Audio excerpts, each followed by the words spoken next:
Why so serious? When Vishwarup here, then why fear? I'm there, no? Why tension?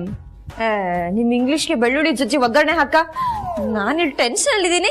Build up ನಿಮ್ದು. Madam ಶಾಂತಿ ಕಾಪಾಡಿ. Cool. ನೀವು ನಂಗೆ ಹೇಳಿರೋ ಕೆಲ್ಸನ ಲೆಫ್ಟ್ ಹ್ಯಾಂಡ್ ಅಲ್ಲಿ ಚಿಟ್ಕಿ ಹೊಡೆಯುವಂಗ್ ಮಾಡಿ ಮುಗಿಸಿದೀನಿ. ಈಜೆ ಕೊಡೋ ಸರ್ಪ್ರೈಸ್ ಮಾಡಿ ಮುಗಿಸಿದ್ರ? ತೋರ್ಸಿ. ಮೇಡಮ್ ಅದೇ ಜೇಬಲ್ಲಿ ಇಡೋ ಸರ್ಪ್ರೈಸ್ ತೆಗೆದು ತೋರ್ಸಕ್ಕೆ. ಏನ್ ಮೇಡಮ್ ನೀವು ಲೈಫ್ ಅಲ್ಲಿ ಏನೇ ಮಾಡಿದ್ರು ದೊಡ್ಡದಾಗಿ ಮಾಡ್ಬೇಕಂತ ನಮ್ KGF ರಾಕಿ ಬಾಯ್ ಹೇಳಿಲ್ವಾ? ಅದಕ್ಕೆ ನಾನು ದೊಡ್ಡದಾಗಿ ಸರ್ಪ್ರೈಸ್ ರೆಡಿ ಮಾಡಿಟ್ಟಿದ್ದೀನಿ. ಇದನ್ನೇನಾದ್ರೂ ನಮ್ ಬಾಸ್ ನೋಡಿದ್ರಿ ಮಾತಿಲ್ಲ, ಬರೀ ರೋಮಾಂಚನ. ಅಂತದೇನ್ರಿ ಮಾಡಿದೀರಾ? ಎಡವಟ್ಟೇನು ಮಾಡಿಲ್ಲ ತಾನೆ? ಅಯ್ಯೋ ಮೇಡಮ್ ಸಿ ದಿಸ್. ಏನ್ರಿ ಇದು ಇಷ್ಟೊಂದು ಐಡಿಯಾಸ್ ಇದೆ? ಇದರಲ್ಲಿ ಯಾವ್ದ್ರಲ್ಲೂ ನನ್ನ ಹೆಸರು ಎಡ್ವಟ್ಟನ್ನ ಅಂತ ಇಲ್ಲ, ವಿಶ್ವರೂಪ್ ಅಂತಾನೆ ಐತೆ. ನೋಡಿ ನಾನು ಏನ್ ಮಾಡಿದ್ರು ಪರ್ಫೆಕ್ಟ್ ಆಗೇ ಮಾಡೋದು. Boss perfect, boss assistant perfect. ನೋಡಿ ನೀವೀಗ ಬಾಸ್ನ ಕರ್ಕೊಂಡು ರೂಮ್ ಹೋಗಿ, ಅಲ್ಲಿ ನಿಮ್ಗೆ ಸರ್ಪ್ರೈಸ್ ಕಾಯ್ತಾ ಇದೆ. ಹೋಗಿ. ಸರಿ ನೋಡ್ತೀನಿ. ಈ ಸರ್ಪ್ರೈಸ್ ಬಾಸ್ ಏನಾದ್ರು ನೋಡಿದ್ರೆ ಯಾರಪ್ಪ ಇಷ್ಟೆಲ್ಲ ಮಾಡಿರೋದಂತ ಕೇಳ್ತಾರೆ. ಆದ್ರೆ ಈ ಕ್ರೆಡಿಟ್ ಮಾತ್ರ ನಾನು ತಗೊಳ್ಳಲ್ಲ.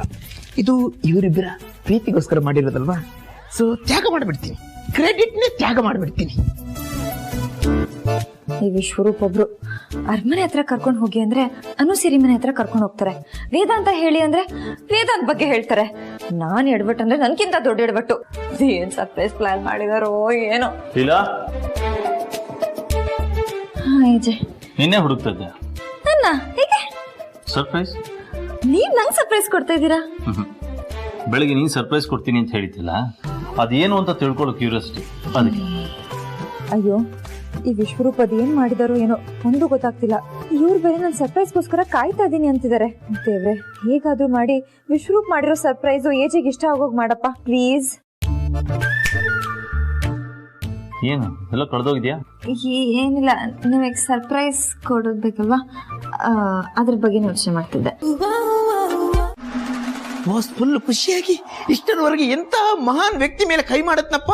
ನಮ್ ವಿಶ್ವರೂಪ್ ಎಂತ ಪ್ರತಿಭಾವಂತ, ಎಂತ ಗುಣವಂತ, ಎಂತ ಬುದ್ಧಿವಂತ, ಮೊದ್ಲವ್ರನ್ನ ಕರೀರಿ ಅಂತಾರೆ. ಅದಕ್ಕಿಂತ ಮುಂಚೆ ಗರ ಗರ ಗರ ಗಗ್ಗರ ಚರ್ಪ, ವೀರ ನಲ್ಕೂರ ನೆತ್ತರ ಪರ್ಬ. ಏನ್ರಿ ಅದು ಗರಗಿರ ಗಿರಗಿರ ಅಂತಿದ್ದೀರಾ? ಮೇಡಮ್ ನಿಮ್ಗೆ ಗೊತ್ತಿಲ್ವಾ, ಸೆಪ್ಟೆಂಬರ್ 2ನೇ ತಾರೀಕಿಗೆ ವಿಕ್ರಾಂತ್ ರೋಣ ZEE5 ಅಲ್ಲಿ ರಿಲೀಸ್ ಆಗಿದೆ. ನೋಡಿ ನೀವು ಹೇಗೂ ಸೀರಿಯಲ್ ನೋಡ್ಬೇಕಂತ ZEE5 ನ ಡೌನ್ಲೋಡ್ ಮಾಡಿಟ್ಟಿದ್ದೀರಾ. ವಿಕ್ರಾಂತ್ ರೋಣನ ಥಿಯೇಟರ್ ಅಲ್ಲಿ ನೋಡಿದ್ರು ಕೂಡ ಇನ್ನೊಂದ್ಸಲ ZEE5 ಅಲ್ಲಿ ನೋಡಿ. ಆಯ್ತು ನಾನ್ ನೋಡ್ತೀನಿ, ಆದ್ರೆ ಅದಕ್ಕಿಂತ ಮುಂಚೆ ಏಜೆ ಕರಿತಿದ್ದಾರೆ, ಹೋಗಿ. Madam same dialogue. ಇವತ್ ನಾನ್ ಏನೇನ್ ಗೆಸ್ ಮಾಡ್ತಿದ್ದೀನೋ ಎಲ್ಲ ಹಾಗೇ ನಡೀತಿದೆ. ನನ್ಗೂ ಅದೇ ಆಶ್ಚರ್ಯ, ನೀವ್ ಗೆಸ್ ಮಾಡ್ತಿರೋದೇ ಆಗ್ತಾ ಇದೆ. ಫಾರ್ ಅ ಚೇಂಜ್ ನೀವ್ ಗೆಸ್ ಮಾಡದೇ ಇರೋದು ಆಗ್ಬೇಕಲ್ವಾ, ಅದಕ್ಕೆ ನಿಮ್ ಬಾಸ್ ಕರಿತಾ ಇದಾರೆ, ಹೋಗಿ. ಮೇಡಮ್ ನಂಗೆ ಹೋಗ್ಲಿಕ್ಕೆಲ್ಲ ಇಷ್ಟ ಆಗಲ್ಲ, ಒಂಥರ ಮುಜುಗರ ಆಗುತ್ತೆ. ನೀವೇ ಬಾಸ್ ಹತ್ರ ಹೇಳ್ಬಾರ್ದಾ? ನಾನ್ ಸಾಧನೆ ಮಾಡೋದಕ್ಕಿಂತ ಮುಂಚೆ ಮಾತಾಡಲ್ಲ, ಸಾಧನೆ ಮಾಡಿದ್ಮೇಲೆ ನನ್ ಕೆಲ್ಸ ಮಾತಾಡುತ್ತೆ. ಓ ಆಮೇಲೆ ಏನ್ ಮೇಡಮ್, ಇದೇ ತರ ನೂರಾರು ಸಾಧನೆ ಮಾಡಿರುವಂತ ತ್ಯಾಗ ಮೂರ್ತಿ ಮೇಡಮ್. ನಾನು ತ್ಯಾಗ ಮೂರ್ತಿ. 4 ಜನಕ್ಕೆ ನನ್ನಿಂದ ಒಳ್ಳೇದಾಗೋದಾದ್ರೆ ನನ್ನ ಜೀವನ ಕೊಡೋ ಕೊಡುಗೆ ಇದ್ದಾನೆ ಮೇಡಮ್. ನಾನು ನನ್ನ ಬಗ್ಗೆ ನಾನೇ ಹೇಳೋದು ಸರಿಯಾಗಲ್ಲ. ಇದನ್ನ ನಿಮ್ಮ ಹತ್ರ ಯಾಕೆ ಹೇಳ್ತಿದ್ದೀನಂದ್ರೆ, ಮುಂದೊಂದಿನ ನಿಮ್ಮಂತವ್ರು ನನ್ನ ಆತ್ಮಚರಿತ್ರೆ ಬರೆಯೋದಾದ್ರೆ ಇಷ್ಟು ವಿಷಯಗಳನ್ನ ದಪ್ಪಕ್ಷರದಲ್ಲಿ ಬರೀಲಿ ಅಂತ ಹೇಳ್ತಿದ್ದೀನಿ ಅಷ್ಟೇ. ದಪ್ಪ ಅಕ್ಷರ. ನಿಮ್ ಬಾಸ್ ಕರಿತಿದ್ದಾರೆ, ಹೋಗಿ. ಅದೆಷ್ಟು ದಪ್ಪ ಆಗುತ್ತೆ ಅಂತ ನಾನು ನೋಡ್ತೀನಿ. Okay madam, thank you.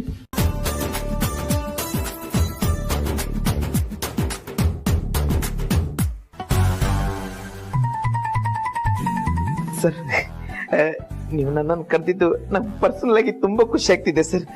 ನಮ್ಮ ಅಜ್ಜಿ ಯಾವಾಗ್ಲೂ ಒಂದು ಮಾತು ಹೇಳ್ತಿದ್ರು ಸರ್, ನೀನ್ ಒಂದಲ್ಲ ಒಂದಿನ ತುಂಬಾ ಎತ್ತರಕ್ಕೆ ಬೆಳಿತೀಯ ಅಂತ. ಆದ್ರೆ ನಾನು ನನ್ನ ಹೈಟ್ ನೋಡಿ ಅದನ್ನ ನಂಬ್ತಿರ್ಲಿಲ್ಲ ಸರ್. ಆದ್ರೆ ಇವಾಗೇ ನನ್ನನ್ನು ಕರೆದು ಅಪ್ರಿಶಿಯೇಟ್ ಮಾಡ್ತಿದ್ದೀರಂದ್ರೆ ನಮ್ಮ ಅಜ್ಜಿ ಮಾತು ನಿಜ ಅಂತ ಅನಿಸ್ತಿದೆ ಸರ್. ಗುಡ್. ಇದರ ರೂವಾರಿ ನೀವೇನಾ? ಸರ್ ಅಫ್ಕೋರ್ಸ್ ಸರ್, ನಾನೇ ಸರ್. ಸರ್ಪ್ರೈಸ್ ಆಗಿತ್ತು ಸರ್. ತುಂಬಾ ಥ್ಯಾಂಕ್ ಯು ಸರ್. 100% ಎಂಜಾಯ್ ಮಾಡಿದೆ.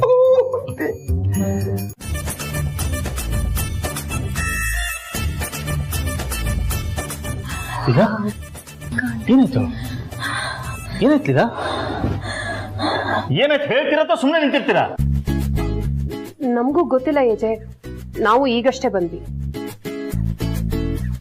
ಏಜೆ ನಂಗೆ ಯಾಕೋ ತುಂಬಾ ತಲೆನೋವ್ತಿದೆ.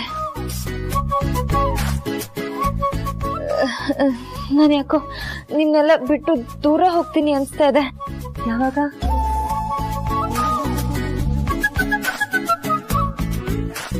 ಲೀಲಾ ಏನಾಗ್ತದೆ ನಿಮಗೆ? ನಡಿ ಹಾಸ್ಪಿಟಲ್ಗೆ ಹೋಗೋಣ. ಬೇಡ ಅಜ್ಜೆ, ನಂಗೆ ತುಂಬಾ ಟೈಮ್ ಇಲ್ಲ ಅನ್ಸ್ತಾ ಇದೆ.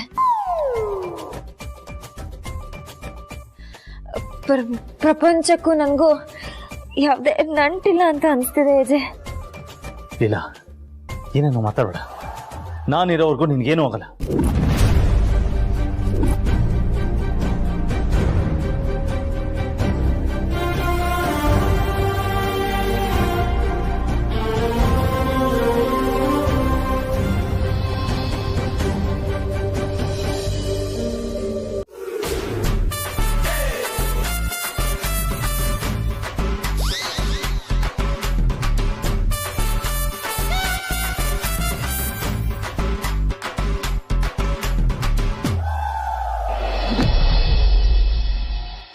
ಅನ್ನೋದು ಬ್ಲಡ್ ಅಲ್ಲಿ ಇರಬೇಕು.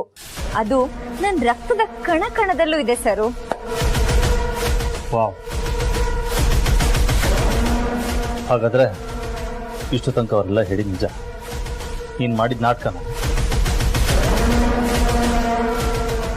ಅದು ಅವ್ರು ತಡವರ್ಸ್ತಾ ಇರೋದು ನೋಡಿದ್ರೆ ಗೊತ್ತಾಗಲ್ಲ ಐತೆ ಅವ್ರು ಮಾಡಿದ್ದು ಆಕ್ಟಿಂಗ್ ಅಂತ. ತಲೆನೋವು ಎಲ್ಲಿ ಹೋಯ್ತು? ನಾರ್ಮಲ್ ಆಗೇ ಇದ್ದಾರೆ. ಇಷ್ಟೊಂದು ಆಕ್ಟಿಂಗ್ ಮಾಡಿರೋ ಇವ್ರಿಗೆ ಪನಿಷ್ಮೆಂಟ್ ಕೊಡ್ಲೇಬೇಕಲ್ವಾ AJ? You are right Durga. ತಪ್ಪು ಮಾಡಿದ್ಮೇಲೆ punishment ಆಗ್ಲೇಬೇಕು.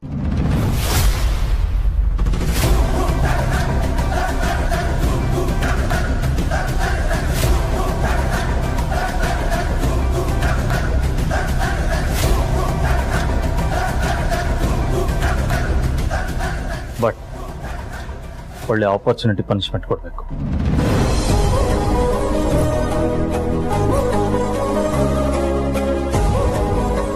S, actually you are good.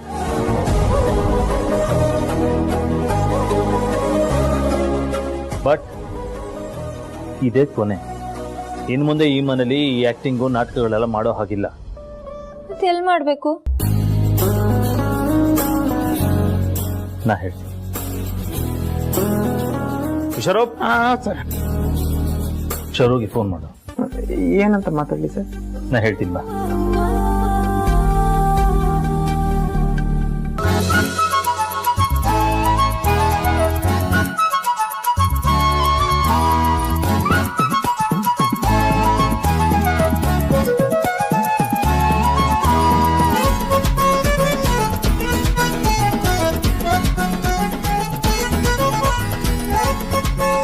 Thank you.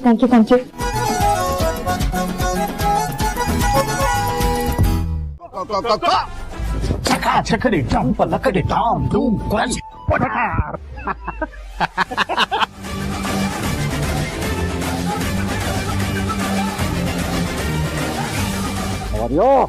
Good.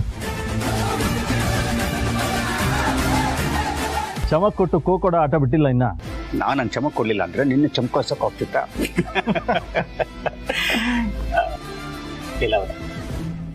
ಚಿಕ್ಕ ಮಕ್ಕಳು ಸೇರಿಸ್ಬೇಕು, ಹೆಣ್ಣು ಮಕ್ಕಳು ಕಾಡಿಸ್ಬೇಕು, ಗಣಿತದಲ್ಲಿ ಭಾಗಿಸ್ಬೇಕು, ಮಾತಲ್ಲಿ ರೇಗಿಸ್ಬೇಕು. I am extremely sorry. ಇಷ್ಟೆಲ್ಲ ನಾನು ಮಾಡಿದ್ದು ತಮಾಷೆಗೋಸ್ಕರ, ಮನಸ್ಸಲ್ಲಿ ಏನೋ ಇಟ್ಕೊಬೇಡಿ. ನಾನು ನಂಗೆ ಡಿಫೆಂಡ್ ಮಾಡದೆ ಹೋಗಿದ್ರೆ ಈ ಚೇಸರ್ ಅಬ್ಬಿ ನನಗೆ ಸಿಗ್ತಾ ಇರ್ಲಿಲ್ಲ. ಅಭಿನಾ? ಅಭಿ ಯಾರು? ಅದೇ ಯಾರು? ಶುರು ಅವ್ರಿಗೆ ಆ ವಿಷಯ ಗೊತ್ತಿಲ್ಲ. ಆರ್ ವಿ ಹ್ಯಾವಿಂಗ್ ಕಾಫಿ ಅಥವಾ ಇಲ್ಲೇ ನಿಂತ್ಕೊಂಡು ಮಾತಾಡ್ತಾ ಇರ್ತೀರಾ? ಸಾರಿ ಪ್ಲೀಸ್ ಬನ್ನಿ. ಬಟ್ ಶರು, ನಾನು ಒಂದು ವಿಷಯ ಹೇಳಲೇಬೇಕು. ಈ ಸಿನಿಮಾದಲ್ಲಿ ನೀನು ಖೋಖೋ ಗೇಮ್ ತೊಗೊಂಬಂದಿದೆಯಲ್ಲ, ದಟ್ಸ್ ಎ ಫ್ಯಾಂಟಾಸ್ಟಿಕ್ ಐಡಿಯಾ. ನೀನು ನೆನಪಿದ್ಯಾ, ನಾವು ಖೋಖೋ ಕಲಿಬೇಕಾದ್ರೆ ಹೇಳೋರು ಖೋ ಅಂತ ಹೇಳ್ಬಿಟ್ಟು ಇನ್ನೊಬ್ಬನ ಹಿಡಿಯೋದಕ್ಕೆ ನಾವು ಜವಾಬ್ದಾರಿನ ಪಾಸ್ ಮಾಡ್ತಾ ಇದ್ವಿ. ಹಾಗೆ ನೀನು ಈ ಗೇಮನ್ನ ಎಲ್ಲರಿಗೂ ತಲುಪಿಸೋಂಥ ಜವಾಬ್ದಾರಿ ಹೊತ್ಕೊಂಡಿದ್ಯಲ್ಲ, ಅದು ಸೂಪರ್. ಆ್ಯಂಡ್ ಆ್ಯಕ್ಚುಲಿ ಇದು ಮೋಸ್ಟ್ ವಾಂಟೆಡ್ ಗೊತ್ತಾ? ಯಾಕಂದರೆ ಈ ಕಾಲದ ಮಕ್ಕಳು ಬರೀ ಮೊಬೈಲಲ್ಲಿ ಟಿ ವಿಲಿ ಗೇಮ್ಸ್ ಆಡ್ಕೊಂಡಿರ್ತಾರೆ, ಹೊತ್ತು ಗ್ರೌಂಡಿಗೆ ಬರೋದೇ ಇಲ್ಲ. ಬಟ್ ಈ ವಿಷಯ ನೀನು ಹೇಳಕ್ಕೆ ಹೊರಟಿರೋದು ಅಮೇಝಿಂಗ್. ಬಟ್ ನೀನು ಈ ಖೋ ಗೇಮ್ನ ಯಾಕೆ ತೊಗೊಂಡೆ? ಅದರಿಂದ ಏನಾರ ಕಾರಣ ಇದೆಯಾ? ಅದನ್ನು ಹೇಳಿ. ನಾನು ಯಾಕೆ ಖೋ ಆಗಬಾರ್ದು ಅಂತ, ಆ್ಯಂಡ್ ಖೋನೇ ಆಗಬೇಕು ಅಂತ ಯಾಕೆ ಹೇಳ್ತೀನಿ ಗೊತ್ತಾ? ಅದು ನಮ್ಮ ಆಟ, ಈ ಮಣ್ಣಿನ ಆಟ, ಇಲ್ಲಿ ಹುಟ್ಟಿದಂಥ ಆಟ.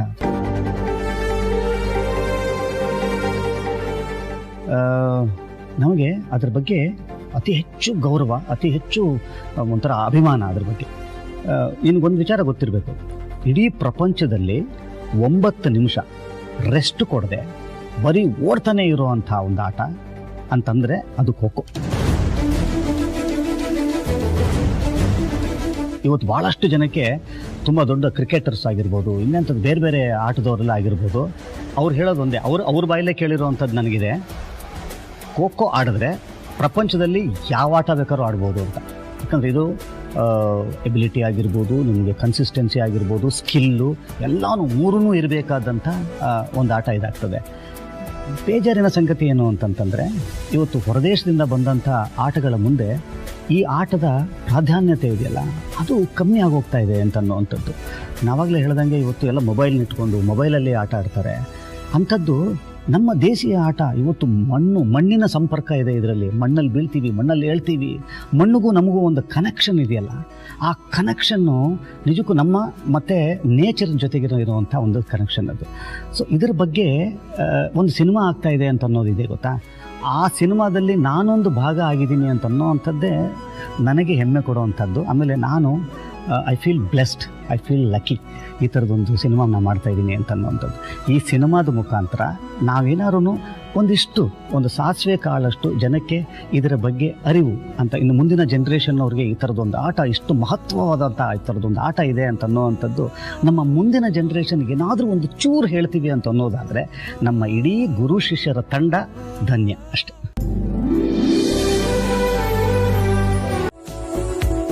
ನೀವು ಸಿಕ್ಕಾಪಟ್ಟೆ ಟ್ಯಾಲೆಂಟೆಡ್ ಅಂತ ನಿಮ್ಮ ಯಜಮಾನರು ಹೇಳಿದ್ರು. ಅದಕ್ಕೆ ನಿಮ್ಮನ್ನ ಕನ್ನಡದ ಕಲಾ ಸರಸ್ವತಿ ಮಾಡ್ಲಿಕ್ಕೆ ಹಾಕಬೇಕು ಅಂತ ತೀರ್ಮಾನ ಮಾಡ್ಕೊಂಡಿದ್ದೀನಿ.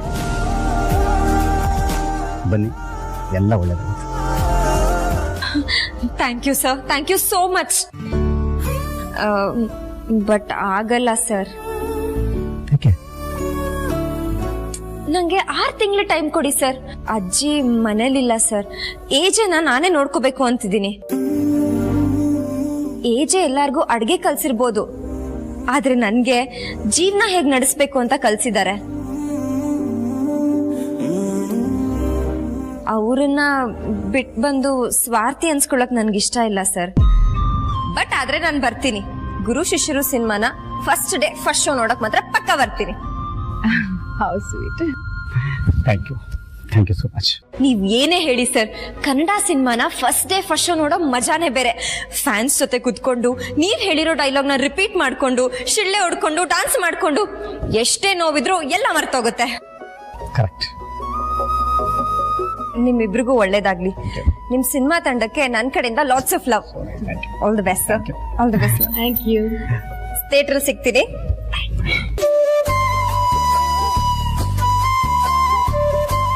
ಈ ಗುರು ಶಿಷ್ಯರು ಹೇಗಿರ್ತಾರೆ ಅಂತ ನೀವು ನೋಡಿದ್ರಿ, ಆದರೆ ನಮ್ಮ ಗುರು ಶಿಷ್ಯರು ಹೇಗಿರ್ತಾರೆ, ಏನೇನೆಲ್ಲ ಮಾಡ್ತಾರೆ ಅಂತ ನೀವು ನೋಡಬೇಕು ಅಂತಂದರೆ ಇದೇ 23ನೇ ತಾರೀಕು ನೀವೆಲ್ಲರೂ ಥಿಯೇಟ್ರಿಗೆ ಬರಲೇಬೇಕು. ಬರ್ತೀರಲ್ಲ? ನಾವು ದೇವ್ರ ಹತ್ರ ಬೇಡ್ಕೊಳ್ಳೋದಕ್ಕೂ ಮುಂಚೆನೇ ನಮ್ಗೆ ಏನು ಬೇಕೋ ಅದನ್ನೆಲ್ಲ ಎಜೆ ಸಾಹೇಬರು ಮಾಡ್ತಾ ಇದ್ದಾರೆ. ಜೀವನನೂ ಚೆನ್ನಾಗೇ ನಡೀತಾ ಇದೆ. ಹೀಗೆಲ್ಲ ಚೆನ್ನಾಗಿರುವಾಗಲೇ ರೇವತಿಗೂ ಒಂದು ಮದುವೆ ಮಾಡಿಬಿಟ್ರೆ ನಮ್ಮ ಜವಾಬ್ದಾರಿಗಳನ್ನು ಮುಗಿಸ್ಕೊಂಡಾಗುತ್ತಲ್ಲೇನೆ. ಹೌದು ಸ್ವಾಮಿಗಳೇ, ಇದನ್ನ ನೀವು ಈಗ ಹೇಳ್ತಾ ಇದ್ದೀರಾ, ಆದ್ರೆ ನಾನು ತುಂಬಾ ದಿವಸದಿಂದ ಯೋಚನೆ ಮಾಡ್ತಾ ಇದ್ದೀನಿ. ನೀವು ಹೇಳೋದು ನಿಜಾನೇ. ನಮ್ಮ ಕೈನಲ್ಲಿ ಶಕ್ತಿ ಇರುವಾಗ್ಲೇ ನಮ್ಮ ಮಕ್ಕಳು ದಡ ಸೇರ್ಬಿಟ್ರೆ ಅದನ್ನ ನಾವು ಕಣ್ತುಂಬ ನೋಡ್ಬಿಡ್ಬೇಕು. ಅಲ್ವಾ? ಏನಂತೀರಾ? ಶೈಲನ್ ಮದುವೆ ನಮ್ಮ ಕೈ ಮೇಲೆ ಇರಲಿಲ್ಲ, ಆದ್ರೂ ನಮ್ಗೆ ಏಜೆ ಅಂತ ಅಳಿಯ ಸಿಕ್ಕಿದ್ರು. ಆದ್ರೆ ರೇವತಿ ಮದುವೆ ಹಾಗಾಗ್ಬಾರ್ದು. ನಾವೇ ಹುಡುಗನ್ನ ನೋಡಿ ಶಾಸ್ತ್ರೋಕ್ತವಾಗಿ ಮದುವೆ ಮಾಡ್ಕೊಡ್ಬೇಕು. ನಾಳೆ ನನ್ನ PF ಅಲ್ಲಿ ಎಷ್ಟು ದುಡ್ಡಿದೆ ಅಂತ ನೋಡಿಸ್ತೀನಿ. ಇನ್ಶೂರೆನ್ಸ್ ಪಾಲಿಸಿ ಮೇಲೂ ಲೋನ್ ಕೊಡ್ತಾರಂತೆ. ಎಲ್ಲ ಸೇರಿ ಒಂದು 10-12 ಲಕ್ಷ ಆದ್ರೆ ರೇವತಿ ಮದುವೆನ ಆರಾಮಾಗಿ ಮಾಡಿ ಮುಗಿಸ್ಬೋದು. ವಾಟ್? 10 lakhs? ಐ ಮೀನ್ 10 ಲಕ್ಷ? ಚಂದ್ರಶೇಖರ್ ಸ್ವಾಮಿಗಳೇ, ಎಲ್ಲಿದ್ದೀರಾ ತಾವು? ಒಂದು 4 ಬೈಕ್ ನಿಲ್ಸಕ್ ಜಾಗ ಇಲ್ದೇ ಇರೋಂಥ ಚೌಟ್ರಿ ಅವರೇ 1 ಲಕ್ಷ ರೂಪಾಯಿ ಕೇಳ್ತಾರೆ. ಅಂಥದ್ರಲ್ಲಿ ಒಡವೆ, ಜವಳಿ, ಬರೋರು ಹೋಗೋರು ಇವ್ರನ್ನೆಲ್ಲ ಮೇಂಟೈನ್ ಮಾಡಕ್ಕಾಗತ್ತಾ ಇಷ್ಟರಲ್ಲಿ? ನಮ್ಮ ಯೋಗ್ಯತೆಗೆ ತಕ್ಕ ಹಾಗೆ ಯೋಚನೆ ಮಾಡಬೇಕು ಕೌಸಲ್ಯ. ಅದು ನಿಮ್ಮ ಯೋಗ್ಯತೆ, ನಮ್ಮ ಯೋಗ್ಯತೆ ಅಲ್ಲ. ನಾನೇನು, ನನ್ನ ಲೆವೆಲ್ ಏನು? ನನ್ನ ಮಗಳ ಮದ್ವೆನ ರಾಯಲ್ ಆಗಿ ಲಲಿತಾ ಪ್ಯಾಲೇಸ್ ನಲ್ಲೇ ಮಾಡ್ಬೇಕು ಅಂತ ಇದ್ದೀನಿ. ಸ್ವಾಮಿಗಳೇ, ಅವತ್ತು ರೇವತಿ ಏನ್ ಹೇಳಿದ್ರು ಹೇಳಿ? ನನ್ನ ಮದ್ವೆ ಖರ್ಚೆಲ್ಲ ನಮ್ಮ ಭಾವನೆ ನೋಡ್ಕೊಳ್ತಾರೆ ಅಂದ್ಲು ತಾನೇ? ಕೌಸಲ್ಯ, ಏನೇ ಮಾತಾಡ್ತಾ ಇದೀಯಾ? ಅವರು ಜವಾಬ್ದಾರಿ ವಹಿಸ್ಕೋತೀವಿ ಅಂತ ಹೇಳಿದ್ದಕ್ಕೆ ಹೆತ್ತವರ ನಾವು ಅವ್ರ ಹತ್ರ ಕೇಳಕ್ಕಾಗತ್ತೇನೆ? ಅಯ್ಯ, ಮಗಳು ಅಳಿಯನ್ನ ಕೈ ಚಾಚಿ ಅಪ್ಕೋಬೇಕೆ ವಿನ ಕೈ ಚಾಚಿ ಬೇಡಬಾರ್ದು ಕಣೆ. ಸ್ವಾಮಿಗಳೇ, ಸ್ವಲ್ಪ ಸುಮ್ಮನೆ ಕೂತ್ಕೊಳ್ತೀರಾ? ನಿಮ್ಮ ನೀತಿ ಪಾಠ ಅಂತ ಇದೆಯಲ್ಲ, ಅದನ್ನ ನಿಮ್ಮ ಬ್ಯಾಂಕಲ್ಲಿ ಒಂದು 10 ಜನನ ಕೂರಿಸ್ಕೊಂಡು ಅವ್ರಿಗೆ ಹೇಳಿ, ನನಗಲ್ಲ.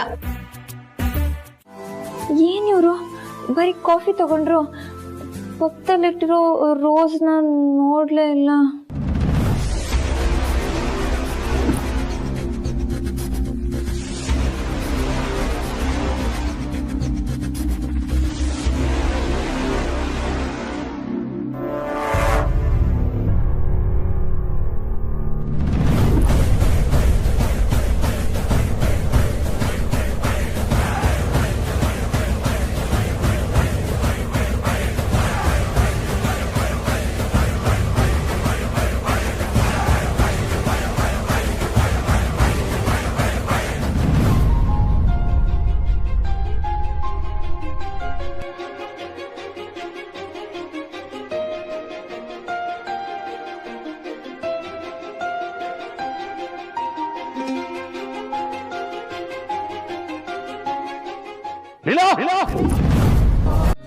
ಮದ್ವೆ ಆದ್ಮೇಲೆ ಫ್ಯಾಮಿಲಿಲಿ ತುಂಬಾ ಪ್ರಾಬ್ಲಮ್ ಆಯ್ತು ದುರ್ಗಾ.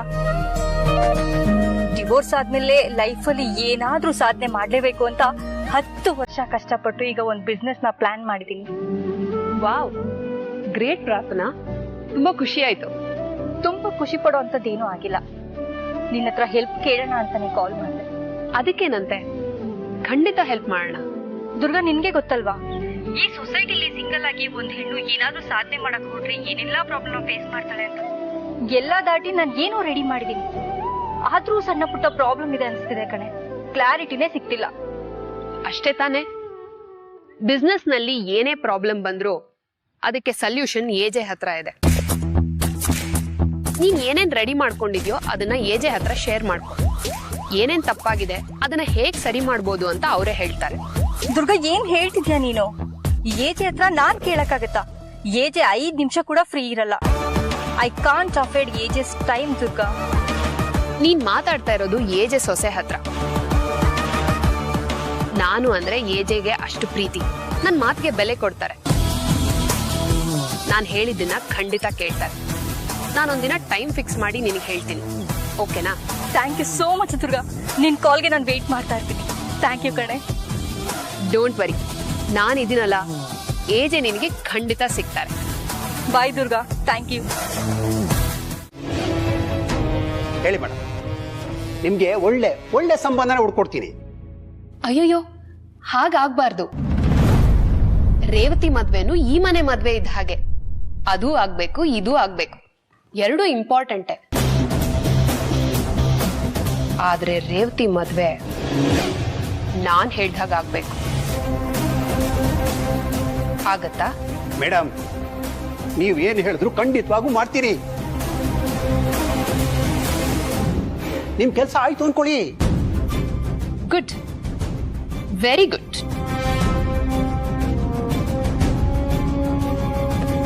ನೀವಿನ್ ಹೊರಡ್ಬೋದು. ಓಕೆ ಮೇಡಮ್, ಎಲ್ಲ ನಾನು ನೋಡ್ಕೋತೀನಿ ಮೇಡಮ್. ಬರಲಾ ಮೇಡಮ್?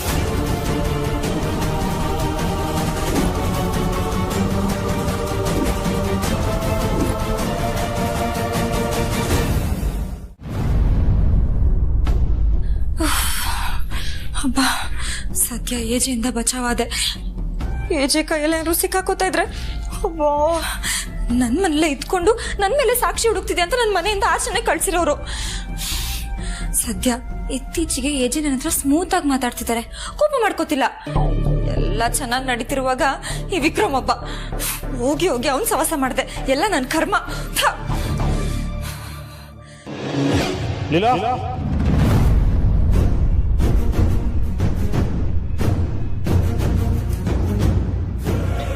ಲೀಲಾ,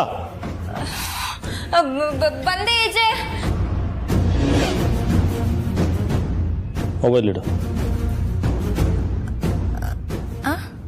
ಸೆಟ್ ಮೊಬೈಲು ಇಡು.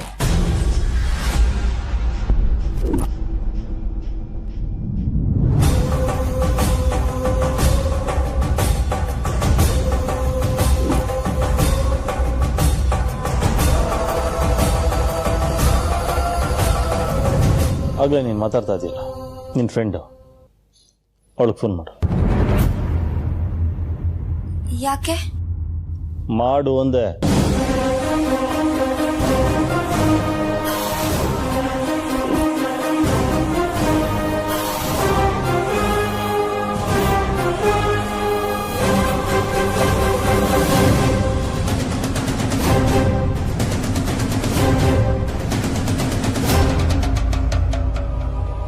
ಸ್ಪೀಕರ್ಗೆ ಹಾಕೋ.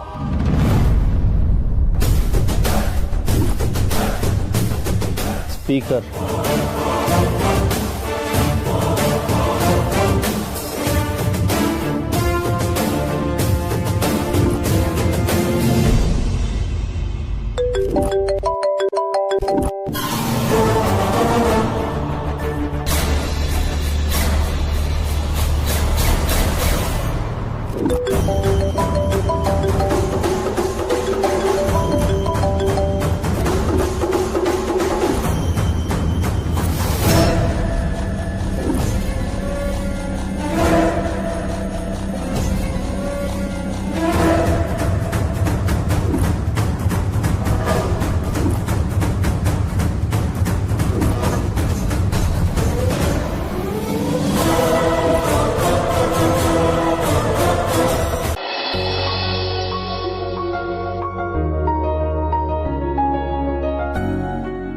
ಒಬ್ರು ಮನೆಗೆ ವಾಪಸ್ ಬರ್ಲಿ.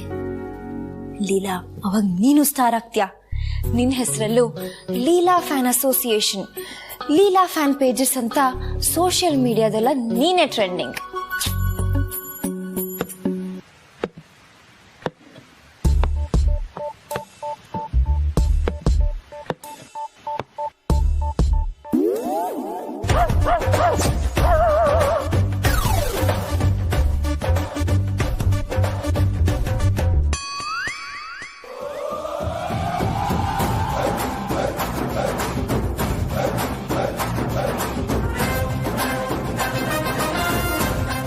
ವಿಶ್ವರೂಪ ಅವರೇ, ನೀವಾ? ಈ ಕನ್ನಡಕ ತೆಗ್ದ್ಬಿಟ್ಟು ಆ ದಪ್ಪ ಕನ್ನಡಕ ಹಾಕೊಂಡ್ರೆ ಸೇಮ್ ಕರುಣಾನಿಧಿನೇ. ಅದು ಒಂಥರ ನಿಜನೇ ಮೇಡಮ್. ನಾನು ಕರುಣೆ ಅಂತ ಬಂದ್ರೆ ಒಂಥರ ನಿಧಿನೇ. ಅಂದ್ರೆ ಅಗತ್ ತೆಗಿಬೇಕಾ ಅಥವಾ ಬಗತ್ ತೆಗಿಬೇಕಾ? ಮೇಡಮ್, ನಂಗೆ ಅವಮಾನ ಮಾಡಬೇಡಿ. ಸನ್ಮಾನನೇ ಮಾಡಿಸ್ಕೊಂಡ್ ಬಂದಿದ್ದೀರಾ, ಅಂತದ್ರಲ್ಲಿ ನಾನು ನಿಮ್ಗೆ ಅವಮಾನ ಮಾಡಕ್ಕಾಗತ್ತಾ? ಅಲ್ಲ ವಿಶ್ವರೂಪ ಅವರೇ, ಈ ಜಾತ್ರೆಯಲ್ಲಿ ಜೋಳ್ ಕಡ್ಲೆಕಾಯಿ ಸಿಗುತ್ತಲ್ಲ, ಆ ತರ ಇದ್ರಿ. ಈಗೇನು ಸಡನ್ ಆಗಿ ಹಾರ, ಪೇಟ, ಸನ್ಮಾನ ಏನಿದೆಲ್ಲ? ಮೇಡಮ್, ನಿಮ್ಗೆ ಹಾಕಣಿಸ್ತಿದ್ದೀನ ನೋಡಿ. ನಮ್ಗೆ ಸನ್ಮಾನ ಅನ್ನೋದಾಗೋದಾದ್ರೆ ಸ್ಟೇಜ್ ಮೇಲೆ ಆಗಲ್ಲ, ಕೆನ್ನೆ ಮೇಲೆ ಆಗುತ್ತೆ. ನಮ್ಮ ಬಾಸ್ ನನ್ಗೆ ಹೊಡೆದು ಒಂದಾದ್ರೂ ರಿಂಕಲ್ಸ್ ಇದೆಯಾ? ನನ್ ಕೆನ್ನೆ ನೋಡಿ ಮೇಡಮ್, ಆಗ್ತಾನೆ ಹುಟ್ಟಿರೋ ಹಾಲುಗಲ್ಲದ ಮಗು ತರ ಊದ್ಕೊಂಡ್ಬಿಟ್ಟಿದೆ. ಮತ್ ಸನ್ಮಾನ ನಿಮಗಾಗಿಲ್ಲ ಅಂದ್ರೆ ಆಗಿದ್ಯಾರ್ಗೆ? ಬಾಸ್ಗೆ ಮೇಡಮ್. ಇಂಡಿಯಾದ ಟಾಪ್ ಟೆಕ್ಸ್ಟೈಲ್ ಕಂಪನಿಯವರು ಬಾಸ್ನ ಇನಾಗ್ರೇಷನ್ ಪ್ರೋಗ್ರಾಮಿಗೆ ಕರೆದು ಅವರಿಗೆ ಸನ್ಮಾನ ಮಾಡಿದ್ರು ಮೇಡಮ್. ಬಾಸ್ ಇದನ್ನ ಒಳಗೆ ತಗೊಂಡ್ ಬಾ ಅಂದ್ರು. ಒಳಗೆ ತಗೊಂಡ್ ಬರೋದೇ ನಿಜ ಆದ್ರೆ ಹಾಕೊಂಡೇ ಬಂದ್ಬಿಡೋಣ ಅಂತ ಹಾಕೊಂಡೇ ಬಂದ್ಬಿಟ್ಟೆ ಮೇಡಮ್. ಇದು ನಮ್ಮ ಸನ್ಮಾನದ ರತ್ನ ರಹಸ್ಯ. ಮೇಡಮ್ ಇಲ್ಲೇ ಇರಿ, ಒಂದ್ ನಿಮಿಷ ಬಂದೆ. ನಾನು ಹೀರೋಯಿನ್ ಆದ್ರೆ ನನಗೂ ಅವಾರ್ಡ್ ಬರುತ್ತೆ, ನನಗೂ ಯಾರಾದ್ರೂ ಕರೆದು ಸನ್ಮಾನ ಮಾಡ್ತಾರೆ.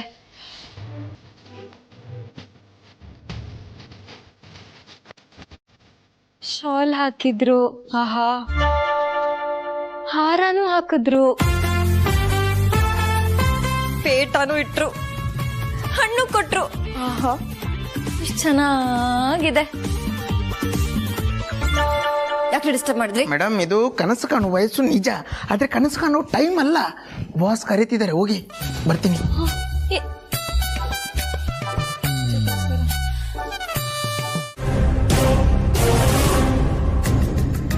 ಅಕ್ಕ, ನಾನು ದೇವ್ರಾಣೆಗೂ ನಿಜಾನೇ ಹೇಳ್ತಿದ್ದೀನಿ. ಇಲ್ಲ ಸರು, ಏಜೆ ಯಾವತ್ತೂ ಹಾಗೆ ಮಾಡಲ್ಲ. ಮೊದಲು ನಮಗ್ ಕೊಟ್ಟು ಆಮೇಲೆ ಅವಳು ಕೊಡ್ತಾರೆ ಹೊರತು ನಮ್ಮನ್ ಯಾವತ್ತೂ ಕಡೆಗಾಣಿಸಲ್ಲ. ಅಕ್ಕ, ನಂಬಿಕೆ ಇರ್ಬೇಕು, ಆದ್ರೆ ಇಷ್ಟೊಂದು ಓವರ್ ಆಗಿರ್ಬಾರ್ದು. ದೊಡ್ಡವರೇ ಹೇಳಿಲ್ವಾ, ಅತಿ ಆದ್ರೆ ಅಮೃತನೂ ವಿಷ ಆಗುತ್ತೆ ಅಂತ. ನೀವ್ ಏಜೆ ವಿಷಯದಲ್ಲೂ ಅದೇ ಮಾಡ್ತಿದ್ದೀರಾ. ನನ್ ಮಾತಿನ ಮೇಲೆ ನಂಬಿಕೆ ಇಲ್ವಾ ಅಕ್ಕ? ನಾನ್ ನೋಡಿದ್ದೆ ಹೇಳ್ತಿರೋದು. ಏಜೇನೆ ಫಸ್ಟ್ ಲೀಲಂಗೆ ನಿಂಗೆ ಯಾವ್ದು ಬೇಕೋ ಆ ಸೀರೆನ್ ಸೆಲೆಕ್ಟ್ ಮಾಡ್ಕೋ, ಆಮೇಲೆ ಉಳ್ದಿದ್ದನ್ನ ದುರ್ಗಾಲಕ್ಷ್ಮಿ ಸರು ಕೊಡು ಅಂತ ಹೇಳಿದ್ರು. ಪ್ಲೀಸ್ ಅಕ್ಕ, ನನ್ನ ನಂಬಿ. ಅವತ್ತು ಅಷ್ಟೇ ಕೌಸಲ್ಯ ಮನೆಯಿಂದ ನಾವು ಬರುವಾಗ ಲೀಲನ್ ಕೇಳಿದ್ರಲ್ವಾ, ಸೊಸೆಯರ್ನ ಮನೆಗೆ ಕರ್ಕೊಂಡು ಹೋಗ್ಬೋದೋ ಬೇಡವೋ ಅಂತ. ಸರು, ನಿಂಗಿನ್ನು ಮೆಚುರಿಟಿ ಕಮ್ಮಿ, ನೋಡಿದ್ದನ್ನೆಲ್ಲ ನಿಜ ಅನ್ಕೋತೀಯ. ಅಕ್ಕ, ನಾನ್ ನೋಡಿದ್ದನ್ನ ಹೇಳಿದ್ರೆ ನನಗೆ ಮೆಚುರಿಟಿ ಇಲ್ಲ ಅಂತ ಹೇಳ್ತಿದ್ದೀರಲ್ಲ. ನಾನ್ ಚಿಕ್ಕವಳೆ ಒಪ್ಕೋತೀನಿ, ಆದ್ರೆ ನಾನ್ ನೋಡಿದ್ ಸತ್ಯ. ಅವತ್ತು ಅಷ್ಟೇ ಆ ಲೀಲಾ ಕೌಸಲ್ಯ ಮನೆಯಲ್ಲಿ ಏನೋ ಪ್ರಾಣ ಭಿಕ್ಷೆ ಕೊಡ್ತಿರೋ ತರ ಕರ್ಕೊಂಡ್ ಬಂದ್ಲು. ಹೋಗ್ಲಿ ಅಲ್ಲಿಂದ ಬಂದ್ವಲ್ಲ ಅಂತ ಸುಮ್ನಾದೆ. ಆದ್ರೆ ಇವತ್ತು ಅವಳು ಸೆಲೆಕ್ಟ್ ಮಾಡ್ಬಿಟ್ಟಿದ್ ಸೀರೆನ ನಾವ್ ಉಟ್ಕೋಬೇಕಂತೆ. ಏನ್ ನಾವೇನ್ ಸೀರೆನೆ ಕಂಡಿಲ್ವಾ ನಮ್ ಲೈಫಲ್ಲಿ? ನಾನಂತೂ ಡಿಸೈಡ್ ಮಾಡಿದೀನಿ ಅಕ್ಕ, ಅವಳು ತಂದ್ಕೊಡೋ ಸೀರೆನ ನನ್ ಎಡಗೈಯಲ್ಲೂ ಮುಟ್ಟೋದಿಲ್ಲ. ಅದು ನನ್ಗೆ ಕಾಲ್ ಕಸದ್ ಸಮಾನ.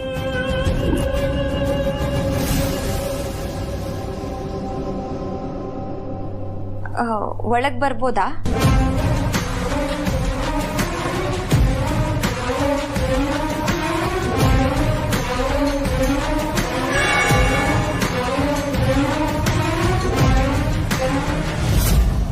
ಏಜೆ ಸೀರೆ ಕಳ್ಸಿದ್ದಾರೆ, ನಿಮ್ಗೆ ಯಾವ್ದು ಬೇಕು ನೀವು ಸೆಲೆಕ್ಟ್ ಮಾಡ್ಕೊಳ್ಳಿ.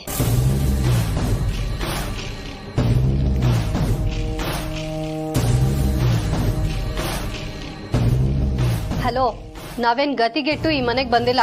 ನಮ್ಮನೇನ್ ತಿರ್ಪೆ ಎತ್ತೋರು ಅಂತ ಅನ್ಕೊಂಡಿದೀರಾ? ನೀವ್ ಸೆಲೆಕ್ಟ್ ಮಾಡ್ಬಿಟ್ಟಿದ್ ಸೀರೆಗಳನ್ನ ನಾವು ತಗೊಳೋದಿಕ್ಕೆ.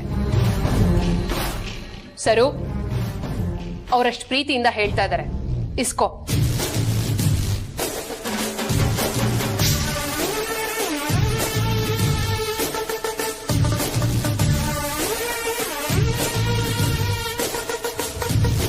ನೆಲ ಒರ್ಸಕ್ ಯೂಸ್ ಆಗುತ್ತೆ.